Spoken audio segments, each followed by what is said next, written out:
जय भीम। मेरा नाम रविंद्र कुमार है। आज फिर बाबा साहब डॉक्टर अंबेडकर की राइटिंग एंड स्पीचेस से बाबा साहब का पार्लियामेंट में दिया गया हिंदू कोड बिल पर भाषण वह आपके सामने प्रस्तुत कर रहा हूं। बाबा साहब ने पहले जब हिंदू कोड बिल पेश किया था तो पार्लियामेंट में इसे पास नहीं होने दिया गया, यानी बड़ा हंगामा हुआ था। फिर इसके बाद इस बिल को सेलेक्ट कमेटी को सौंप दी गई थी और फिर सेलेक्ट कमेटी द्वारा नए हिंदू कोड बिल में कुछ परिवर्तन किया गया और इसके बाद फिर पेश किया गया था। उस पर बाबा साहब कहते हैं कि आप अगर हिंदू आचार, हिंदू संस्कृति और हिंदू समाज को हमेशा के लिए बनाए रखना चाहते हो तो उसमें जहां सुधार अथवा संशोधन की आवश्यकता हो वहां सुधार अथवा संशोधन करने से हिचकिचाना नहीं चाहिए। हिंदू परंपरागत धर्म का जो हिस्सा बिल्कुल जर्जर हो चुका है उसको ठीक करने के अलावा इस बिल में और कुछ भी नहीं है। विवाह के बारे में पुरानी सोच और नई सोच वालों की मर्जी रखने की कोशिश की गई है।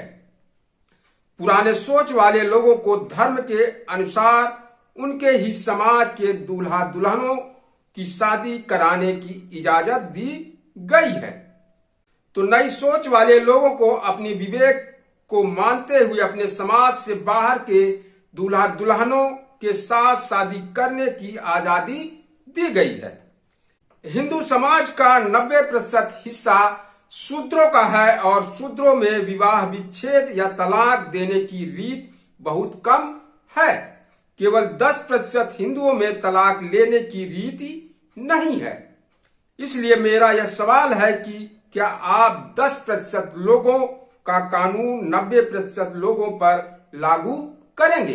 तालियां।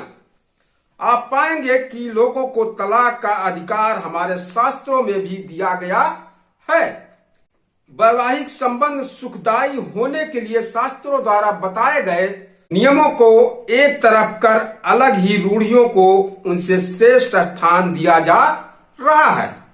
दुनिया के जिन लोगों में तलाक बहुत आम बात है उनके अनुभव तलाक का अधिकार देने के लिए अनुकूल ही है। यह सरकार के लिए अथवा सदन के लिए बंधनकारी नहीं है कि हर बिल को लोगों की राय जानने के लिए प्रसारित किया जाए या उसे प्रकाशित किया जाए। दूसरी बात यह है कि जानबूझकर ऐसी व्यवस्था की गई है कि इस बिल का असर केवल प्रांत तक ही सीमित रहे। बात को अगर प्रांत तक ही सीमित रखना हो तो इससे पहले भी 2-3 बार यह बिल लोगों की राय जानने के लिए प्रकाशित किया गया था।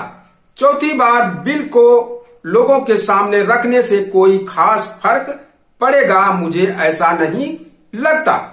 जब रियासतों पर भी इस कोड को लागू किया जाएगा तब मैं आपको यकीन दिलाता हूं कि रियासत के लोगों की राय भी ली जाएगी।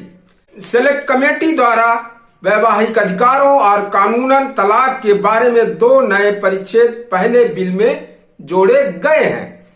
सेलेक्ट कमेटी का कहना है कि धर्मांतरण के कारण अगर पिता अपने बच्चे को गोद देने की प्रक्रिया में शामिल होने के लायक नहीं माना जाता तब अपने बच्चे को गोद देने का अधिकार मां के पास होना चाहिए।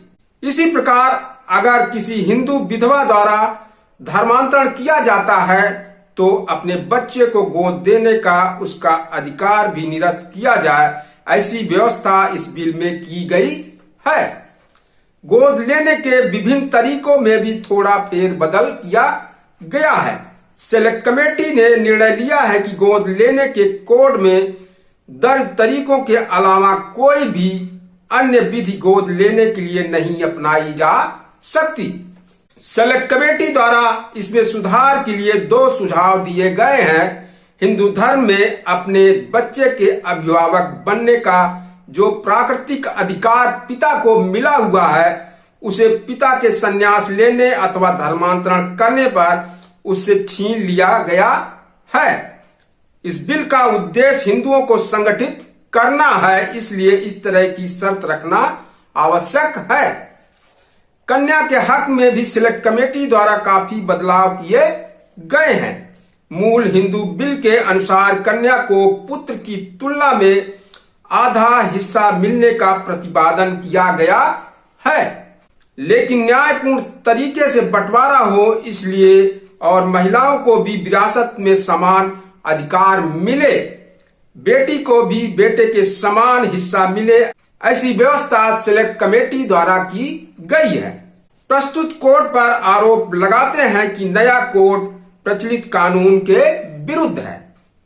इसके बारे में मैं सभागृह को खुले मन से कहना चाहता हूं कि अगर आपको इस कोड पर भरोसा न हो अथवा इस कोड को मान्यता देने के बाद भी आप रूढ़ियों का ही पालन करते रहने वाले हो तो इस कोड को पास करने का कोई मतलब नहीं।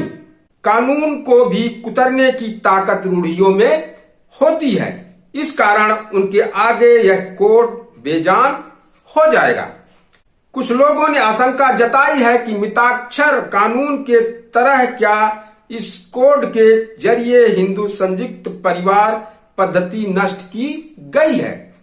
बता दूं कि इस कोड में जो व्यवस्था की गई है उसके अनुसार संयुक्त परिवार के हर सदस्य का हिस्सा अलग से उसके नाम पर दर्ज होगा। यह कोई बहुत ही क्रांतिकारी बात बिल्कुल नहीं है।